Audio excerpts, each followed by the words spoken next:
मैं एक विरोध पत्र हूँ जिस पर उनके हस्ताक्षर हैं जो अब नहीं हैं।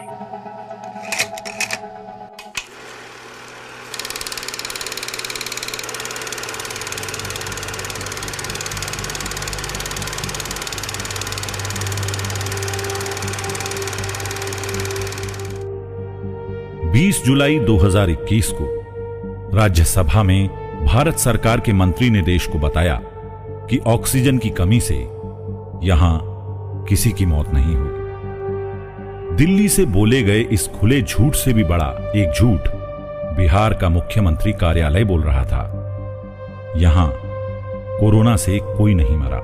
नीतीश सरकार के ऑफिस में जो आंकड़ा है उसमें एक भी व्यक्ति की मौत इस पंचायत में नहीं हुआ, लेकिन हम लोग घर घर जा करके गिने हैं, पीड़ित परिवार से मिले हैं, दुख दर्द में हम लोग हिस्सा लिए हैं, तो हम लोगों को अभी तक 40 लोगों की रिपोर्ट है।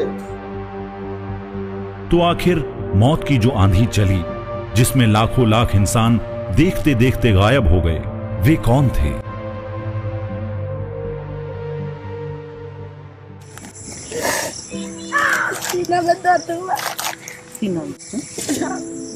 रात को सांस नहीं लिया जाता, सांस में तकलीफ हो रहा था। मैं अकेले कुछ नहीं कर, गाड़ी भी नहीं था मेरे पास, कोई साथ भी नहीं था। घर से बाहर निकालते सब कहने लगा ऑक्सीजन में कमी हो गया, पैसा ले आओ, मेरे पास पैसे नहीं है।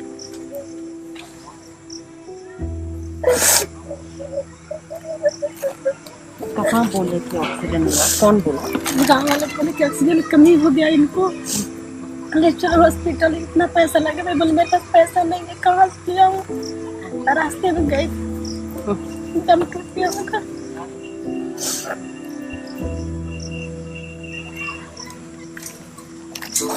कोई नहीं है मेरे साथ, मैं अकेली हूँ।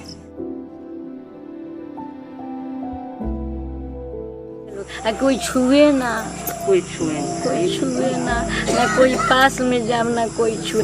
डॉक्टर खाली दवा दो, सुई ना दो, ना सुई ना दो। जब हॉस्पिटल में गए तो उनका कुछ चेक चाक ना हुआ, कुछ ना हुआ, उनको कुछ ना किया गया उनका। खाली बस ऐसे ही मतलब बाहर से सुई मतलब लिख करके, मतलब हॉस्पिटल में कुछ दवा इलाज उनका ना हुआ, बस सब बाहर सब सुई दवा जितना हुआ सब बाहर का हुआ। अब गले से इलाज नहीं हो रहा है, तब क्या हम लोग कर सकते हैं? बस अपने को खत्म हो गई।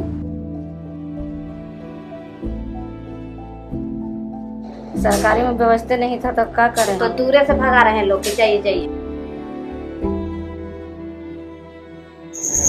कहीं तक देखा लगे ना? हाँ, एक जो क्लिनिक में बड़ा हॉस्पिटल में तो एडमिट नहीं किया। सुई दिए तब सन को हाथे न जात रहे, तब फिर बिहान भैल फिर अस्पताल में जाते जाते ऐसे हो गया। बुरा आदमी कुछ कर ना पाई।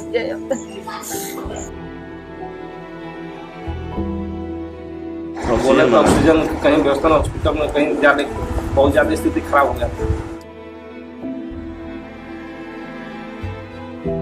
पीएमसीएच में जब गए थे तो कोविड वार्ड में नहीं एडमिट ना फुल था। बुखार आया, उसके बाद से खांसी के बाद से हाथ हो गया, बस इतना 3 दिन का।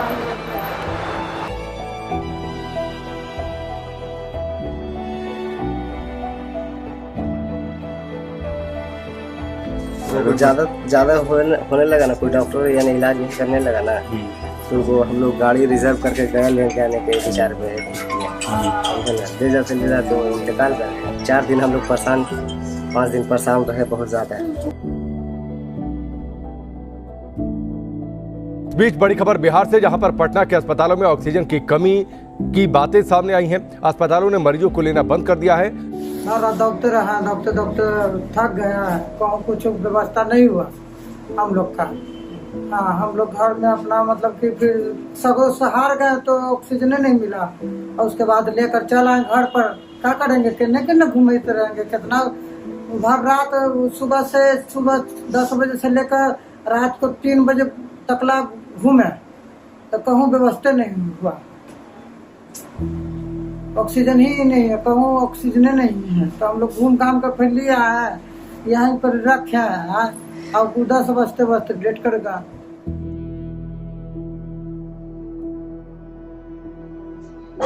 सर्दी खांसी बुखार था और इलाज के लिए गए, ऑक्सीजन की कमी हो गई। डॉक्टर्स को पैसा देने पे भी ऑक्सीजन नहीं दी, गैस की ऑक्सीजन है ही नहीं। कोई भी थोड़ी जानता है कि अपना आदमी मतलब खत्म हो जाए। 3 दिन मैं जो है उनको एडमिट लेके रहा और पर डे 30,000 रुपया सिर्फ ऑक्सीजन सप्लाई के लिए। आईसीयू का अलग से रेट लिया गया, मेडिसिन का और डॉक्टर चार्ज अलग लिया गया। सरकारी व्यवस्था एकदम, सरकारी में तो समझो कि ले ही नहीं जाता, बेड ही नहीं था। आप प्लस वहाँ ले जाते तो ऐसे खाली छोड़ देता, कोई वहाँ इलाज ही न करता। सरकारी हॉस्पिटल में पीएमसीएच में हम गेली है 2-4 गो पड़ते, खाली भर्ती कर दा, फिर वहाँ एकदम कोई देखी वाला कोई ना भर्ती कर डॉक्टर पैसा मांगा, पैसा देता ऑक्सीजन पैसा हम क्या कर सकते। एक आदमी से 5,000 रुपया लेके आए तो दे हमें तब डॉक्टर पास कितना महंगा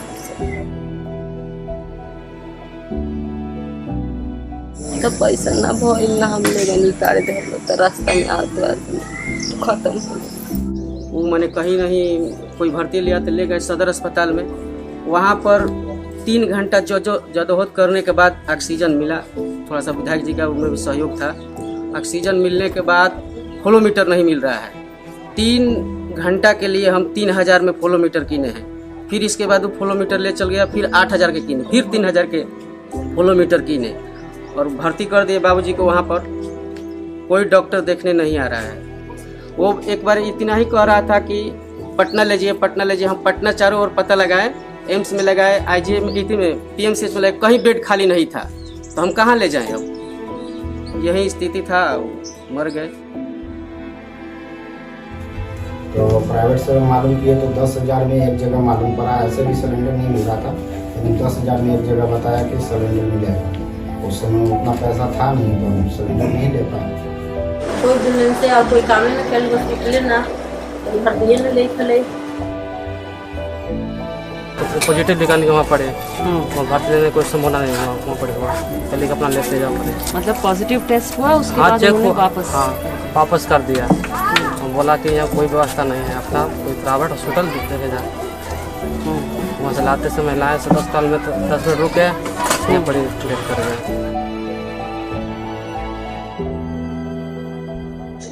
मेरी पोती 1.5 साल की इंतकाल की। 1.5 साल? हाँ। और प्राइवेट में भी गए तो बोले कि इतना छोटा बच्चा के यहाँ इलाज नहीं होगा, इसको कोरोना का लक्षण है, ले जाइए पटना। तो वहीं दवा उवा खा रही थी तो 1-2 दिन ठीक थी, या फिर एक उसको कहा हुआ कि सांस लेने में तकलीफ, सांसें न लेने में बने। फिर एक लाइटिंग हुआ और उल्टी, और उतना ही में 2 बजे रात के इंतकाल कर। ऑक्सीजन मिलता तो वो बच जाती। ऑक्सीजन कुछ नहीं, डॉक्टर हाथे न लगाए तो डॉक्टर साहब भगाइए तो यहाँ से लोग ले गए हिलसा, चलते हैं मैंने डॉक्टर के यहाँ भर्ती करें। हिलसा के डॉक्टर कोई भर्ती नहीं, फिर डॉक्टर पटना में भर्ती किए। उनका सुन के इनकी जो है कि आदत बड़का बीमारी सुन के। हाँ, बस काउंटिंग के लिए रखती कि इतना आदमी डेट हुआ, ये नहीं समझती कि जिसके घर में एक भी डेट हुआ उसका पूरा फैमिली बर्बाद हो गया।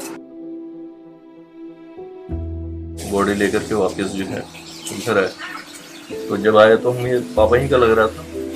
जब ये देखे तो शॉक हुआ, और शॉक के बाद जो है मतलब इनका अलग प्रेशर हो गया, टेंशन हो गया, लेकिन किसी तरह से जो है ये सर्वाइव किए, रिकवर हुए। ओकर बुखार जर लागत है, लॉकडाउन में काम धंधा लगते न रहे, गरीबी दी अब दवाई से गाँव ही से होते रहे, अब घर का डॉक्टरी कहीं खुलत न रहे, अब गाँव ही से दवाई बिल होते रहे, ना संभरल ना उम्र रहा। रहे 16-17 साल। अब 100 रुपया 200 रुपया कमाई के 100 रुपया खाई के 50 रुपया 60 रुपया दवाई में रोज लागत रहे। अब हमने भी गरीब ही पैसा बा जे आर पटना ले जाएंगे, पेट के तो आफत भइल बा, तो कहाँ से आर पटना ले जाएंगे दवाई से करवा के। खेत में काम करते हैं। हाँ, तो वो भी तो सब अब तहस नहस हो रहा है, एकदम भुखमरी के कगार पर आ गए। मौकी भर रहे मौकी भर और तना वगैरह दवाई करने बोला से दवाई करने पैसा ना रह के हमारा का पास के ना बेटा ना बेटी के तो क्या कर छोड़ दे।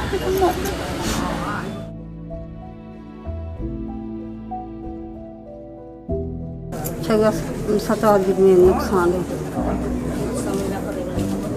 ये दवाई कहीं गवाही कता ही ना ले गई, पैसा रही तब नहीं ले जाए गरीबी में। कहाँ से जो कोरोना में धरा गया ना कहाँ ले जाए, दाद भी रखा ही गवाही दाद भी रखा ही कुछ नहीं के, ना खेत बा ना बाधार बा ना कुछ बा, गरीबी में के कहाँ से एक कटा जमीन नहीं। अफसोस का बात है कि मेरे घर कमाने वाले तो वही सिर्फ ही थे मेरे, 3 बच्चे मेरे हैं, कोई उसके बाद मेरे उसका कोई सहारा नहीं था, न कहीं बखियाती न बारे में छोड़िए। छोटा मोटा घर देखिए कैसा घर हो रहा है, छोटा मोटा घर हम लोग का है, बस वही कमाना खाना वही रोजी हमारे रोजी थी, समझिए कि रोजी मेरा खत्म हो गया। ये एक आपकी बेटी है और आपकी 2 लड़की है, 1 लड़का है। आपकी इससे छोटी एक छोटी लड़की से और है, इससे छोटा लड़का है। सबसे छोटा लड़का समझिए कि 12-13 साल का लड़का है, 2 लड़की है।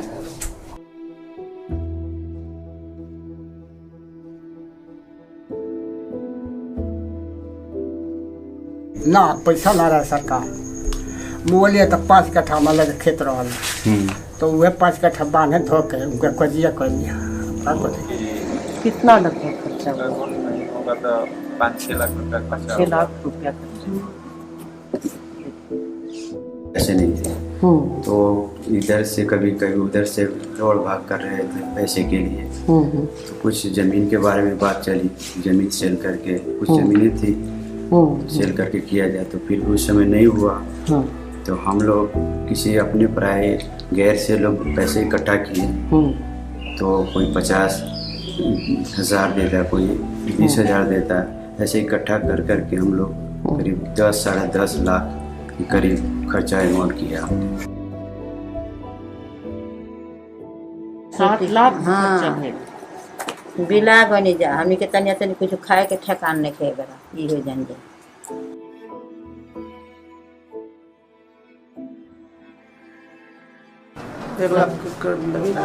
मैंने ये जो बस आपको इधर उधर घुमा दिया बस उसी में 1 लाख।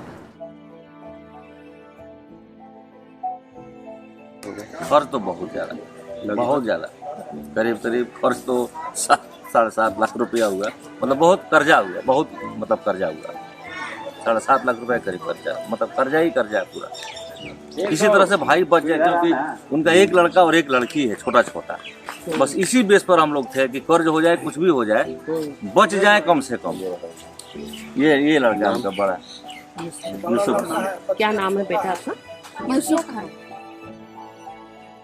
खर्चा ढेर लगल बा, कर्जा कर लगल बा, उहे वो कमाया लड़ल 1.5 लाख के करीब कर्जा, 1,60,000 कर्जा कर सुधे पर। जब हम लोग नगर परिषद में या फिर पंचायत सचिव के माध्यम से डेथ सर्टिफिकेट बनाते हैं, तो किसी भी हालत में सरकार की जो तंत्र है, वो सरकारी तंत्र वो उस पर कोरोना का जिक्र ही नहीं करता है। कोविड का ही ट्रीटमेंट चला रहे थे। तो उनके इसमें कोविड लिखा क्या मैंने डॉक्टर ने? नहीं, जैसे कोविड नहीं लिखे हुए। भर्ती जो कोविड सेंटर में तो पॉजिटिव लोग कर तो भर्ती किया, तो फिर रिपोर्ट कोई दे रहा थोड़े, मरने के 1 दिन पहले बोल दिया कि निगेटिव हो गए। सर्टिफिकेट दे ही नहीं रहे, कोविड-19 है बोल के, कोरोना है बोल के, तो छुपाने में लगी हुई है सब बात। तो ये हार्ट अटैक में लेके हार्ट अटैक लिख लेला जी। तो अगर आप एक इंसान को गिन ही नहीं रहे हैं, तो एक तरह से आप उनके जीवन का भी मजाक उड़ा रहे हैं। करोड़ों जिंदा बचे लोग क्या किसी सामूहिक नींद में बड़बड़ा रहे थे, गिड़गिड़ा रहे थे, बिलख रहे थे और अपनों की एक एक सांस के लिए तड़प रहे थे। बेशक भविष्य में जो इतिहास लिखा जाएगा उसमें यह विडंबना भी दर्ज की जाएगी कि सूरज की तरह जलती और गंगा की धारा में बहती एक बेहद तकलीफदेह सच्चाई को हृदयहीन सरकारें झूठा बतला रही थीं। वहीं उस जद्दोजहद को भी याद किया जाएगा जो भुला दिए जाने की साजिश के विरुद्ध उस जमीन पर चलाई जा रही थी, जहां यादें ही यादें थीं, अपनों की यादें। सरकार से मांग है कि आप जांच टीम गठित कीजिए और ईमानदारी पूर्वक जांच कराइए, आपको दूध का दूध पानी का पानी मालूम हो जाएगा। विगत जो महामारी का दूसरा दौर आया तो हम लोगों ने देखा कि बड़ी संख्या में लोग मारे जा रहे हैं, बेमौत मर रहे हैं, अस्पताल में कोई व्यवस्था नहीं है और सरकार इस तथ्य को झुटलाने में भी लगी हुई थी। ये जरूरी है कि हर कोविड की मौतें गिनी जाएं। हम लोगों ने घर घर जाकर, गांव-गांव जाकर मृतकों की सूची बनाने, अस्पताल की जांच करने, इसका कार्यक्रम बनाया। हम लोगों ने अपनों की याद का कार्यक्रम बनाया। इसके साथ ही साथ हम लोगों ने यह भी सोचा कि जो मारे गए हैं उनके परिजनों की आप बीती, उन्हीं की जुबानी हम सुने, तब कुल मिलाकर के हमारे सामने एक सही पिक्चर आएगा। और उनको गिने जाने का रेट्रोस्पेक्टिवली जो एक वैज्ञानिक एपिडेमियोलॉजिकल तरीका है कि आप वर्बल ऑटोप्सी कहते हैं। तो ये मौखिक अंकेक्षण जो है, ये मौखिक अंकेक्षण करने की ज़रूरत है। वो जहाँ भी मृत्यु हुई है उसका एक लाइन बनता है। उस लाइन आइटम में जितनी मृत्युएं हुई हैं उनके घर जाए, उनके परिजनों से बात करें और उसमें वो जो लक्षण होते हैं उन लक्षणों के आधार पर ये तय किया जाता है कि ये कोविड की वजह से संभावित मृत्यु है। अब तो संभावित ही हो सकती है, लेकिन वो संभावित भी जानना बहुत ज़रूरी है। और जब हम लोगों ने जांच किया तो जो आंकड़े आए वो बहुत चौंकाने वाले थे और हम लोगों ने जो जहाँ तक सोचा था उससे भी बढ़ करके उन चीज़ों की पुष्टि कर रहे थे। और जो बड़े शहर हैं उनकी जांच हम लोग नहीं कर सके हैं, फिर भी जो हमारे पास आंकड़े आए हैं वो सरकारी आंकड़ा में जितनी मौतें बताई जा रही हैं उससे कम 20 गुना ज़्यादा है। बिहार के 13 जिलों में संचालित किए गए कोविड सर्वे में कुल मौतों की संख्या थी 7,984, जिनमें कोरोना से हुई मौतों की संख्या थी 7,200। इन्हीं जिलों में सरकारी आंकड़ों में कुल मौतों की संख्या है 4,612, जिनमें कोरोना से हुई मौतों की संख्या बहुत कम है। एक विशाल आबादी तक कोविड जांच की सुविधा नहीं पहुंची। कोरोना से मौत की चपेट में आए 6,550 लोग जांच नहीं करवा पाए थे। इसलिए सरकार जो मुआवजा देने की जो सरकार की योजना है उसमें वो पॉजिटिविटी रिपोर्ट मांगते हैं। अभी अखबार में आया है कि वो HRCT रिपोर्ट को भी एक आधार बना रहे हैं, लेकिन जो अस्पताल में गया ही नहीं, उनके पास तो कुछ भी नहीं है। एक डॉक्टर का उनके पास में पुर्जा तक नहीं है। आंकड़े ये भी बताते हैं कि सरकारी स्वास्थ्य तंत्र किस कदर ध्वस्त है। सरकारी अस्पतालों में इलाज करा पाने वाले लोगों की संख्या थी केवल 1,260। बाकी तमाम लोगों को निजी अस्पतालों के हवाले होना पड़ा। जब हम अस्पताल को जांचने गए तो वो पूरा समझिए कि जो ग्रामीण स्वास्थ्य व्यवस्था है वो पूरी तरह से ध्वस्त है और सरकार ने तमाम चीज़ों को, निजी क्षेत्र को इसको एक व्यवसाय बना करके छोड़ दिया है। हमने शुरू से ही कहा था कि महामारी से निपटना है तो सिर्फ मेडिकल कॉलेज के जिम्मे हम महामारी से नहीं निपट सकते। इसके लिए ज़रूरी है कि जो गांव के स्तर से लेकर के जितनी भी स्वास्थ्य व्यवस्था है सरकारी, उसको जब तक हम नहीं चालू करते, उसको सक्षम नहीं बनाते, महामारी से नहीं निपट सकते। और हम चाहते हैं कि पूरा बिहार मिल करके ये स्वास्थ्य के सवाल पर आंदोलन करे और हम लोगों ने नारा भी दिया है, स्वस्थ बिहार हमारा अधिकार। इस आंदोलन को भी हम आगे बढ़ाएंगे।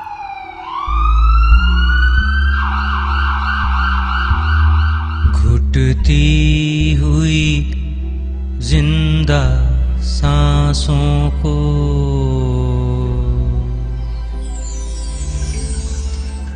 ना भूलेंगे,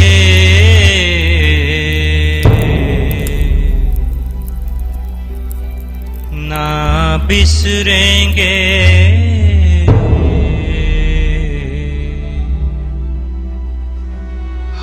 याद रखेंगे अपनों